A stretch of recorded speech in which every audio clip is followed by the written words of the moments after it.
Hey guys and gals, it's Tripl-L, and now let's talk about Attack on Titan, the third episode of Season 2. I apologize for the lateness with this video, it just kind of happened, and because of that, we're just going to make this relatively faster video because otherwise, it's all in the interest of time.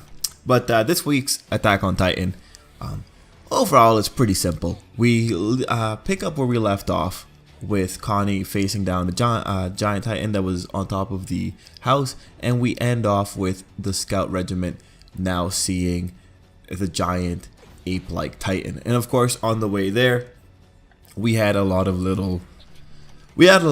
few developments popping up in between those two moments.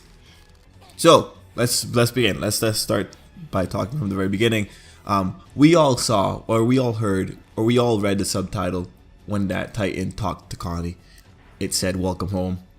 That is terrifying and concerning. Unfortunately, Connie has put it in the back of his head. We won't know what's gonna go on. We don't know. We're not gonna be able to follow up on that. Everyone's pretty stressed and they got out of that situation. But still, fact of the matter is it said welcome home. As readers, we saw that. We read it in the subtitle. So that's something. So after that, in terms of the scout regiment, it just turns into scenes of people being very terrified of Titans showing up and then just looking for that hole. And we don't really find the hole. We had two separate groups going around. We had Reiner's group, and then we had the group with Krista and Ymir in it. And they don't find anything. We get some little character developments in between there with Krista and Ymir. Just them having their talk, and Ymir just saying that she's doing it for herself. So, you know, just fleshing out their friendship a little bit more. And it's one thing that the episode did really well was bringing up that point, because as we found out later in the episode, Krista was going to be important, right? So it's nice that we got the little moment, and then we got the immediate follow-up that was established with that moment when the good old pastor, after realizing that, yeah, you know, there's a lot of people's lives here at stake, he gives up some information and points out that it's all about Krista. So Krista knows something, and in this episode, we got Krista even asking Ymir if it's because of her family. So most likely, given that dialogue, Krista is most likely hiding something in regards to her family. And who knows? Who knows how that's going to work out. But regardless, we got good information. And then the scout regiment's overall journey ends when they meet up and they decide to bunker out in that castle at night. And the horrors that happen once the moon is back out and we see that the Titans are coming for them, and also the Beast Titan is right around the corner. So this is probably going to be very terrifying. The Titans aren't playing by the rules anymore. They popped into the place without a hole found so far, and now they're also attacking in the moonlight. Titans are like plants, right? They operate with sunlight, but that doesn't seem to be the case right now, and that's terrifying quite a bit of the scouts. That said, the scouts aspect of the episode was very much this kind of slow burn. It was like one of the characters said it, I don't remember his name, he's one of the older characters. He was just like walking in the dark thinking at any moment these Titans could pop up, at any moment we could be killed. So that was really what the scouts part of the episode was really focusing on, is just that the fear of them popping up. You know, because once they're up, it's like, yeah, now we know what's going to happen after this point. But before they show up, it's like, oh man, what's going on? So for this episode, I think it did really well when it came to like kind of just drumming up that anxiety or that suspense. I think it was very nicely done. And again, you know, walking in the dark with nothing there and then the image of the Titan superimposed, it's pretty striking imagery. I think the episode did really well there.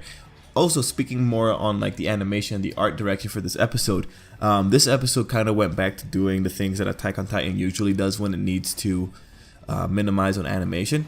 And what I mean is, if you look at Attack on Titan, it does this thing where it will usually just pan over one shot and there's not really any true animation going on because you're looking at the same frame. It's just you're so zoomed into the frame that you can pan around the same frame.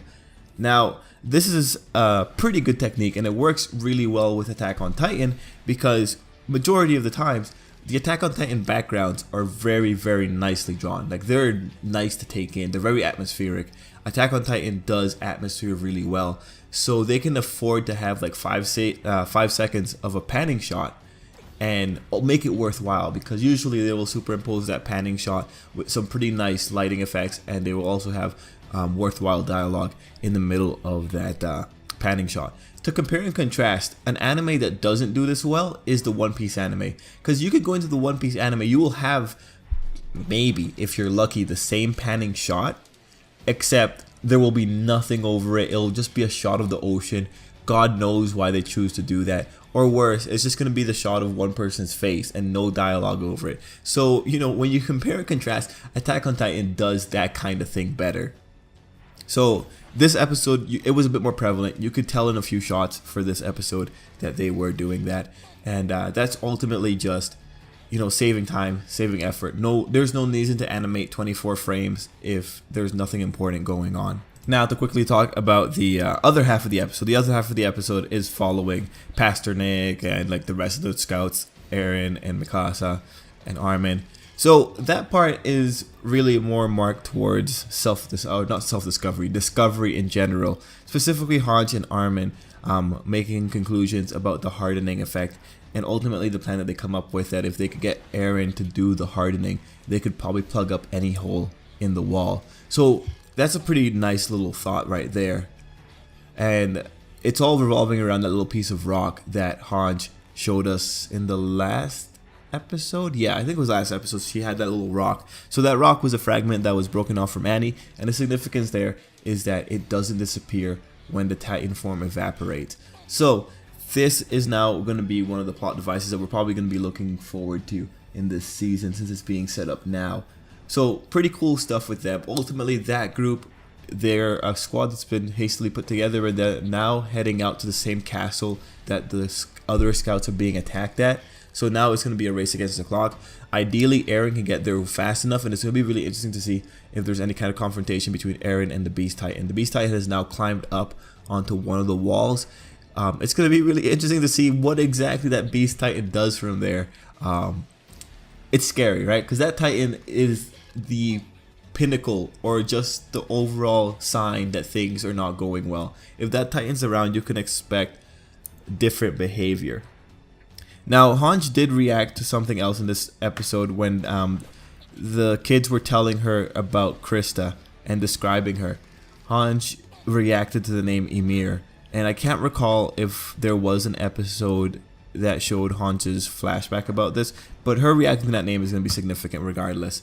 Anyway, overall, it was really a setup episode for Attack on Titan. This was largely set up. We're quickly heading to, I think, what is being drummed up as the climactic battle for this particular arc. So let's see how things go. How many people do you think are going to die in the next episode or so? It's going to be pretty interesting. Anyways, guys, let's leave it there. Thanks for watching. Apologies for the late video again, but it happens, and it's probably going to happen for a little bit. But thanks for watching anyway, and till next time, I hope you have a really, really great day.